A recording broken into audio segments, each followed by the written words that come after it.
Kemudian di samping itu kita dianjurkan untuk silaturahim, ya, atau silatul arham, menyambung kerabat, ya. Jadi silaturahim, ya, kita dianjurkan mengunjungi saudara, mengunjungi kerabat kita, maka ini sangat dianjurkan. Demikian juga adalah iyadatul mardha, ya, atau iyadatul marid, mengunjungi orang yang sakit. Ini hari yang istimewa Bapak Ibu, hari yang mulia, ya, masih termasuk bulan-bulan yang mulia. Maka kita dianjurkan untuk memperbanyak amal kebaikan, silaturahim, kemudian mengunjungi karib kerabat, ya, kemudian ziaratul jiron, mengunjungi tetangga, sambil mungkin bawa, ya, apa yang bisa kita bawa, ya, seperti itu, atau kita sedekah dan berbuat ihsan kepada orang-orang fakir, ya, orang-orang fakir, ya. Maka Bapak Ibu, menyembelih hewan kurban, ya, salah satu amalan yang sangat dianjurkan, sehingga Allah berfirman, wa likulli ummatin ja'alna mansaka liyadhkuru ismallahi ala ma razaqahum min bahimatil an'am. Pada setiap umat kami jadikan syariat penyembelihan hewan kurban. Apa maksudnya? Apa tujuannya? Liyadhkuru ismallahi ala ma razaqahum, agar mereka mengingat Allah, menyebut nama Allah, mengingat Allah atas apa yang Allah berikan kepada mereka min bahimatil an'am, untuk menyembelih, yaitu hewan ternak. Hewan ternak maksudnya adalah satu unta, ya, yang kedua adalah sapi, kemudian yang ketiga adalah kambing, ya. Kambing meliputi kambing Jawa, ya, dan kambing gembel, ya. Ini masuk adalah kambing. Kalau kerbau, bagaimana Bapak Ibu kerbau, ya, kebu, ya, boleh, dia masuk golongan sapi, ya. Bahkan tadi ada yang cerita orang Padang Bapak Ibu, biasanya kalau nyembelih kerbau, ternyata dagingnya katanya enak juga, ya. Bahkan lebih enak seperti itu. Saya belum pernah makan soalnya, ya. Nah, jadi kerbau masuk, yaitu golongan sapi, ya, golongan sapi, ya. Bapak Ibu yang mudah-mudahan dirahmati Allah Subhanahu wa taala, ya. Sehingga hanya 4 ini yang termasuk golongan apa? Yaitu golongan hewan yang boleh dikurbankan, ya, boleh dikurbankan, ya. Berarti kalau ada yang mau beli bebek, ayam, boleh atau tidak? Boleh, ya, tapi tidak termasuk kurban, ya, tapi boleh sebagai daging biasa, ya. Yang penting miliknya sendiri, ya, bukan miliknya tetangga, seperti itu, ya. Nah, perlu kita luruskan Bapak Ibu, ya. Ada sebagian karena namanya sholibil kurban, ya. Kalau sapi maksimal 7 orang, ya, 7 orang. Kalau kambing 1 orang, ya. Sehingga kemarin saya pas mau si pengajian di salah satu anak yatim, ya, itu saya perhatikan ada kambing, tulisannya, ya, salah satu SD, gitu, SD, ya, seperti itu. Nah, ini termasuk yang tidak diperbolehkan, ya, kalau mau dihitung dengan kurban. Biasanya kan SD urunan 50.000 atau 100.000 misalnya kan, ya, toh, kumpul uang 3 juta atau 3,5 diberikan kambing, terus mau dikurbankan, ya, dikurbankan. Terus atas nama siapa? Atas nama SD, atas nama SMP, atas nama SMA. Maka yang seperti ini yang ngapunten boten saged, ya, tidak bisa. Karena maksimal kalau kambing hanya 1 orang, ya. Tapi kalau dikatakan latihan, ya monggo. Latihan apa? Kurban, ya. Karena namanya latihan kurban, ya monggo, ya. Ya itu. Jadi nanti jatuhnya adalah sembelihan biasa, dagingnya tetap halal, tapi belum termasuk ibadah kurbannya. Akan bernilai kurban ketika kambing itu diserahkan kepada 1 orang, entah itu kepala sekolahnya, entah itu gurunya, entah itu walinya, ya, entah itu siapa. Di situ baru nanti boleh diatasnamakan orang tersebut, sehingga 1 kambing adalah mewakili 1 orang, ya. Walaupun nanti tentunya yang lainnya juga dapat pahala dari apa? Dari membantu, ya, membantu. Di sudah membantu orang lain untuk berkurban. Ya, ini perlu kita luruskan di Bapak Ibu. Jadi tidak boleh kurban itu atas nama sekolahan, atas nama yayasan, atas nama instansi, atas nama pabrik. Apalagi pabrik, ternyata pabrik karyawannya 1000, ternyata padahal dia cuman nyumbang kurban kambing 1, ya, atas nama 1000 orang. Nah, ini terus gimana? Maka tidak sah, ya, tidak boleh, ya, sehingga perlu dirubah, ya. Ini perlu evaluasi yang seperti ini, ya. Maka yang tepat Bapak Ibu, yang paling afdal, ya, paling afdal adalah berkorban atas nama sumber kurbannya adalah kepala keluarga, ya, kepala keluarga, sebagaimana yang dicontohkan oleh Nabi Muhammad sallallahu alaihi wasallam, hada anni wa an ahli baiti, ya Allah ini kurban saya, ya. Karena Nabi itu tidak menyebutkan yang lainnya, ini kurban saya ya Allah dan keluarga saya. Sehingga Bapak Ibu kalau di satu rumah hanya 1 orang atau 1 kambing, maka atas namakan kepala keluarga, nanti diniatkan pahalanya untuk semua keluarga. Anaknya dapat, istrinya dapat, yang masih hidup dapat, yang sudah meninggal selama itu adalah keluarganya, insya Allah dapat pahalanya, seperti itu. Jadi tidak harus, ya, tidak harus itu atas nama istri, besoknya anak kecil, ya toh. Nah, hindari Bapak Ibu atas nama anak kecil yang belum balik, ya. Karena ini adalah amalannya orang yang sudah baliknya ini. Karena banyak pendapat mengatakan yaitu kurban atas nama anak kecil tidak sah, ya. Ini banyak pendapat seperti itu. Nah, jadi kalau atas nama istri boleh atau tidak? Boleh, sah. Atas nama anak yang sudah dewasa boleh atau tidak? Boleh dan sah. Tapi yang afdal adalah atas nama kepala keluarga, ya, kepala keluarga. Ini. Nah, untuk sebelum kurban biasa dianjurkan sebelum kurban makan daging kurban, ya, walaupun tidak harus banyak, tapi dianjurkan, ya, mengambil keberkahan, ya, keberkahan dari hewan kurban. Berbeda kalau dia Kalau dia kurbannya karena nadar. Kemarin pas saya ceramah seperti ini ada yang tanya, yaitu waktu itu dia jadi maklar, gitu. Besok kalau saya berhasil menerang maklar waktu itu rumah atau apa gitu, ya, nanti saya akan ikut kurban, ya. Dia sudah niat, ya, jadi itu adalah nadar. Maka kurban karena nadar, maka dagingnya diserahkan semuanya, ya. Shahibul nadar tidak boleh makan dagingnya, ya, seperti itu. Misalkan Bapak Ibu, ya, besok kalau gaji saya naik, saya akan kurban. Besok kalau saya sembuh dari sakit saya bernadar, punya niat dalam hati, saya akan berkurban, ya. Jadi kalau seperti ini, saya akan berkurban. Maka itu adalah nadar. Ya, kalau nadar hukumnya wajib ditunaikan, ya, tapi berbeda dengan kurban biasa, ya. Dia harus menyerahkan semuanya dagingnya. Demikian juga karena wasiat, ya. Jadi misalkan punya bapak atau ibu atau siapa yang dulu ketika masih sugeng, masih hidup, pesan, nak, besok kalau bapak sudah nggak ada, besok kalau ibu sudah nggak ada, tolong aku dikurbankan, kata misalkan, ya. Maka ketika dia meninggal dunia, maka anak menunaikan wasiatnya, ya. Wasiatnya ditunaikan akan menjadi pahala bagi orang yang sudah meninggal dunia, tapi dagingnya diserahkan semuanya, ya. Itu dia boleh makan daging bukan dari hasil kurban yang di atas namakan itu, tapi dari sedekah orang lain atau hadiah orang lain. Ini perbedaannya, Bapak Ibu. Sebagaimana kalau atas nama orang yang meninggal dunia, maka disedekahkan semuanya, ya, seperti ini. Nah, Bapak Ibu yang mudah-mudahan dirahmati Allah Subhanahu wa taala, itu berkaitan dengan apa? Dengan ibadah kurban, ya, ibadah kurban.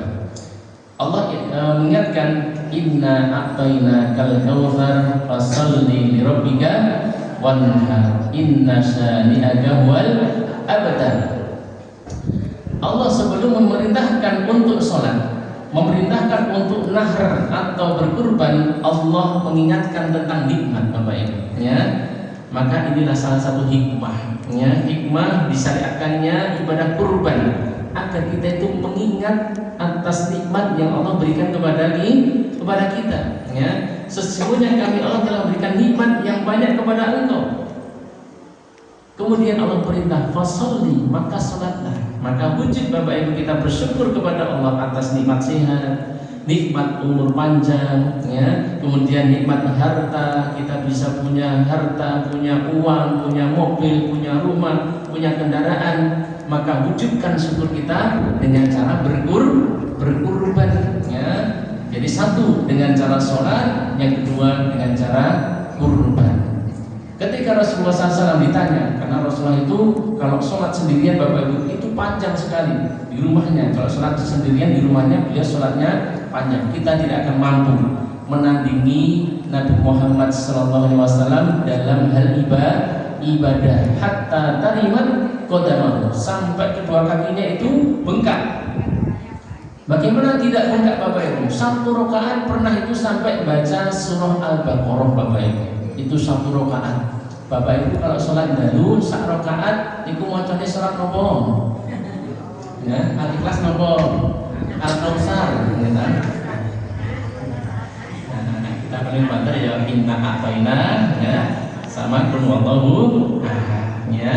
Ya kalau panjang-panjang ya Wahdini Wazaitun, gitu. Mau sedikit panjang Al-Ghasyiyah itu pun sudah agak panjang, gitu. Nabi Muhammad SAW itu baca satu rakaat itu sampai Al-Baqarah Bapak Ibu. Masya Allah. Ketika ditanya, ya Rasulullah, panjenengan itu hamba Allah yang sudah dijamin masuk surga, dan panjenengan itu adalah hamba Allah yang telah diampuni dosa-dosanya mata qaddama wa mata akhara, baik yang telah lalu maupun yang akan datang. Kemudian Nabi mengatakan, afala akunu abdan syakura, tidakkah aku pantas menjadi orang yang bersyukur. Jadi Bapak Ibu yang mudah-mudahan dirahmati Allah SWT, Nabi Muhammad SAW mewujudkan syukurnya dengan sholat, ya, dengan sholat. Maka sholat adalah wujud syukur kita kepada Allah atas nikmat Islam, nikmat kesehatan, ya.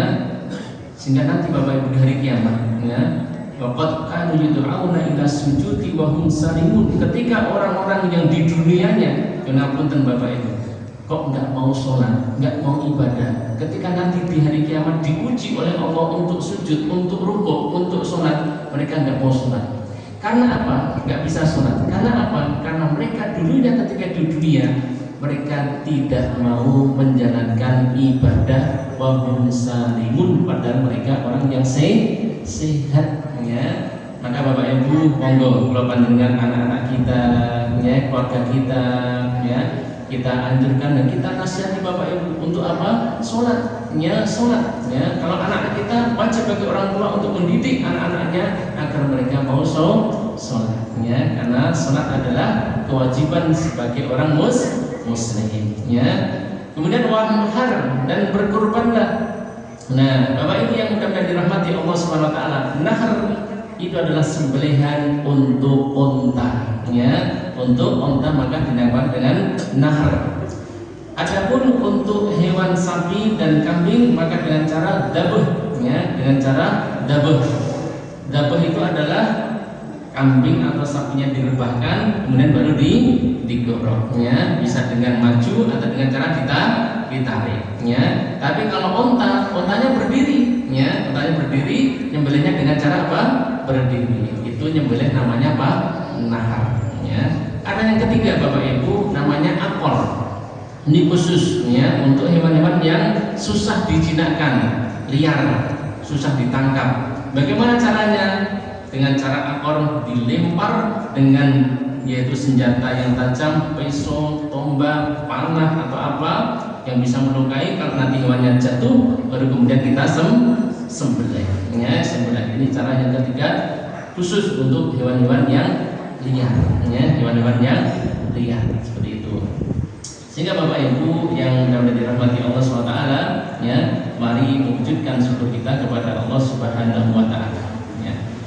Kemudian ibadah kurban tidak jauh dari meneladani kita seorang Khalilullah, yaitu siapa? Nabi Ibrahim alaihissalam. Ya, Nabi Ibrahim alaihissalam adalah Khalilullah. Ya, di dunia yang punya gelar Khalilullah hanya dua, Nabi kita Nabi Muhammad SAW dan Nabi Ibrahim alaihissalam, karena begitu takwanya, begitu taatnya kepada Allah Subhanahu wa Ta'ala, sehingga Rasulullah SAW dalam hadis riwayat Imam Muslim beliau bersabda, fa inna wa ta'ala qad ittakhadani khalilan, sesungguhnya Allah telah menjadikan aku sebagai khalilan. Khalil, ya, Khalilullah, ya, Khalil artinya adalah orang yang sangat dekat kepada Allah, diterjemahkan dengan kekasih Allah Subhanahu wa Ta'ala. Kama ittakhadha Ibrahim khalilan, sebagaimana Allah telah mengangkat Ibrahim sebagai khalil, ya. Sehingga Bapak Ibu, mari kita berusaha meneladani Nabi Ibrahim alaihissalam. Beliau disifati oleh Allah Subhanahu wa Ta'ala dengan inna Ibrahim kana ummatan qanitan lillah. Nabi Ibrahim adalah salah satu hamba Allah yang ummatan qanitan, mengumpulkan segala kebaikan, orang yang lurus akidahnya, orang yang khusyuk, orang yang taat kepada Allah Subhanahu wa Ta'ala. Kemudian Allah sifati juga bahwasanya dia bukan termasuk orang yang mensekutukan Allah. Syakiran li an'umihi, banyak bersyukur atas nikmat Allah Subhanahu wa Ta'ala. Sehingga Bapak Ibu, Nabi Ibrahim adalah hamba Allah yang sabar dan taat. Dikisahkan Bapak Ibu dalam surah As-Saffat, ya, ketika Nabiullah Ibrahim alaihissalam itu memohon kepada Allah, Rabbi habli minas salihin. Monggo Bapak Ibu, kita sebagai orang tua menawi kepingin putra-putrane niku anak ingkang dados anak ingkang saleh, jangan lupa berdoa. Doa sebagaimana doanya Nabi Ibrahim alaihissalam. Bagaimana doanya? Rabbi habli minas salihin, ya. Rabbi habli minas salihin, ya Allah berikan kepadaku anak, yang anak itu termasuk anak-anak yang soleh. Dan Nabi Ibrahim alaihissalam adalah Nabi yang sabar. Baru diberikan putra, umurnya beliau 85 tahun, ya, 85 tahun. Usia yang sudah sepuh, sudah sepuh, bukan lagi muda. Tapi Nabi Ibrahim tidak putus asa, berdoa terus, Rabbi habli minas sholihin. Nah, kemudian diberikan putra yang namanya Ismail, ya, Ismail. Ketika Ismail masih kecil Bapak Ibu, masih netek, masih menyusu kepada ibunya yaitu Hajar, datang perintah Allah Subhanahu wa Ta'ala untuk menempatkan Hajar dan Ismail di suatu lembah, di suatu tempat yang tidak ada orang, perbekalannya tipis, ya, tidak seperti sekarang Bapak Ibu. Dulu nggak ada orang di situ, ya, sehingga kemudian setelah menempatkan di situ Nabi Ibrahim pergi, ya, nggak noleh-noleh, dipanggil oleh istrinya, ya Ibrahim, kamu mau kemana? Nabi Ibrahim diam saja. Ya Ibrahim, mau kemana? Nabi Ibrahim diam saja. Kemudian Hajar mengatakan, apakah ini perintah Allah? Ya. Kemudian Nabi Ibrahim baru jawab, iya. Ya, seperti itu. Barulah di situ Hajar yakin bahwasanya apa? Bahwasanya ketika Allah memerintahkan, Allah tidak akan menyia-nyiakan hamba Allah yang taat. Ya, disitulah Bapak Ibu akhirnya apa? Hajar yang mencari perbekalan air karena katanya sudah menipis, cari ke sana kemari dari Safa ke Marwah, lari-lari, ya. Dilihatnya di situ ada air, ternyata tidak ada, ya. Ternyata di sana ada air, tidak ada lagi. Masya Allah, inilah pengorbanan seorang ibu. Ya, sehingga Bapak Ibu yang dirahmati Allah SWT, ada sahabat yang bertanya, ya Rasulullah, man ahabun nasi bi husni sahabati, duh Kanjeng Nabi, siapakah orang yang lebih layak untuk saya hormati? Ummuka, ibumu. Siapa lagi ya Nabi? Ummuka. Siapa lagi ya Rasul? Ummuka, ibumu, sampai 3 kali, ya. Kemudian siapa lagi ya Nabi? Abuka, bapakmu, ya. Inilah pengorbanan seorang ibu. Hajar, ya, dia mewujudkan bahwasanya dialah seorang ibu yang pantas menjadi tauladan, ya, mencari perbekalan, mencari air untuk anaknya yang masih kecil, ya. Tapi Bapak Ibu, disitulah terjadilah syariat yang akan diikuti berjuta-juta manusia ya, di kemudian hari, yaitu ibadah namanya ibadah sa'i, berlari-lari dari Safa ke Marwah ya. Inilah Bapak Ibu, orang yang taat itu pasti akan diberikan anugerah oleh Allah Subhanahu wa taala. Nih. Kemudian Bapak Ibu yang dirahmati Allah SWT, ketika Ismail sudah besar, sudah tumbuh ya, umur kira-kira 7 tahun ya, 7 tahun yang kira-kira sekarang ya sudah SD umur, yaitu sekolah SD ya. Disitulah datang yaitu perintah Allah kepada Nabi Ibrahim lewat mimpi. Perlu kita garis bawahi Bapak Ibu, mimpinya para nabi adalah wahyu ya. Jadi Bapak Ibu, yang namanya mimpinya para nabi adalah wahyu, hanya khusus para nabi ya.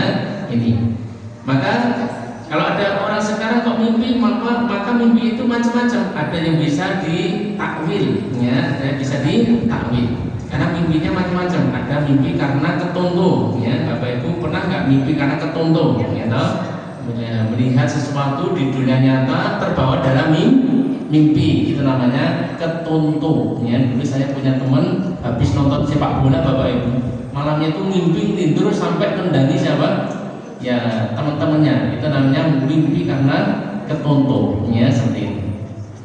Yang kedua adalah mimpi kepengin, itu juga bisa. Misalkan ibu-ibu seperti ini, lihat tetangganya temennya itu pakai emas, gitu, emasnya baru, gitu. Malamnya mimpi, dan itu mimpi apa?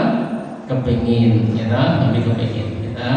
Terus yang ketiga adalah mimpinya seorang yang baik, yang diawali dengan zikir, dia wudhu, maka 1/46 kenabian ya, 1/46 kenabian. Ini mimpinya orang yang baik, yang hatinya betul-betul bersih ya, sehingga Bapak Ibu kadang kita itu pas di dunia nyata kok kayaknya pernah ya melihat seperti ini, pernah enggak? Ternyata itu adalah mimpi. Jadi terjadi dalam dunia banyak nyata. Mungkin Bapak Ibu pernah ya ini.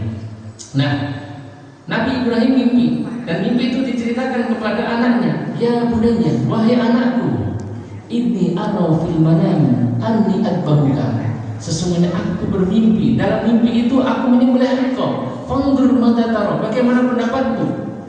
Bapak Ibu bisa kita bayangkan, kita bisa menyelami yaitu percakapan antara seorang ayah dan anak ya. Coba bapak-bapak panjenengan seolah-olah jadi Ibrahim ya, seolah-olah jadi Ibrahim, kira-kira tega nggak kira-kira? Kita nggak ketega Bapak Ibu. Maka perintah seperti ini perintah yang berat. Hanya orang-orang yang tawakalnya tinggi kepada Allah, dia mampu melaksanakan perintah Allah. Wahai anakku, aku bermimpi, dalam mimpi itu aku menyembelih engkau. Bagaimana pendapatmu? Anak umur 7 tahun sudah diajak bermusyawarah ya, sudah bisa diajak bermusyawarah dalam urusan yang sangat penting.